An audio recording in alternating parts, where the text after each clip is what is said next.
Good morning, everybody.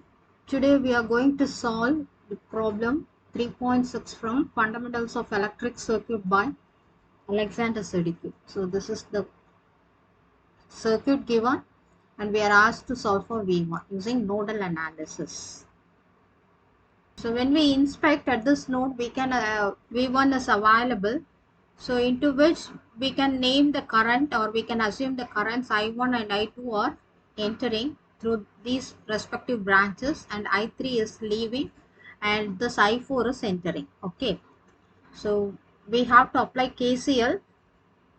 So Kirchoffs current law, it states that sigma summation of incoming currents is equal to summation of outgoing currents. We consider this as node 1. At this node V1 voltage is existing because it is given in the problem itself. So we can write this case here, I1 plus I2 plus I4. These three currents are entering, right? That is equal to the leaving current I3. So for this I1 we can write this at this point 10 volt is existing, right? So 10 minus this V1 divided by this 10 ohm.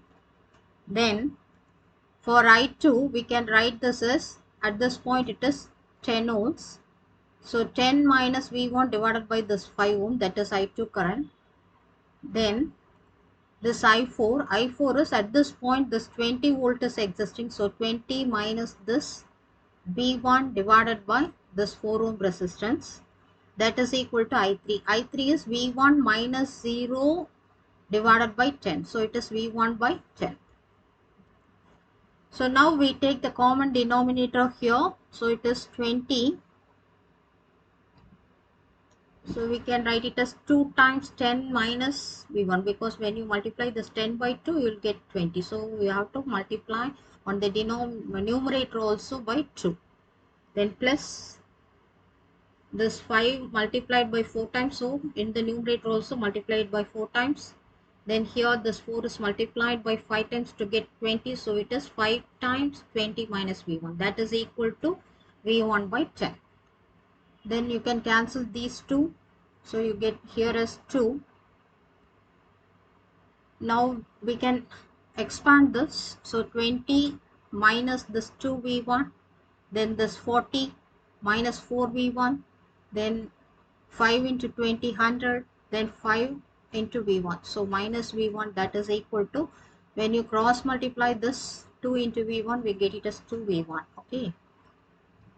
So when you add these 20 plus 40 plus this 100, we get it as 160. Similarly, minus 2, 1, minus 4V1, minus 5V1, we get it as 11V1. Okay.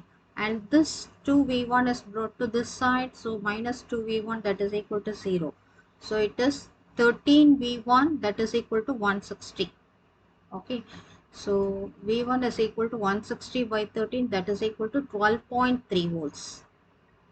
So the answer we got is V1 is equal to 12.3 volts.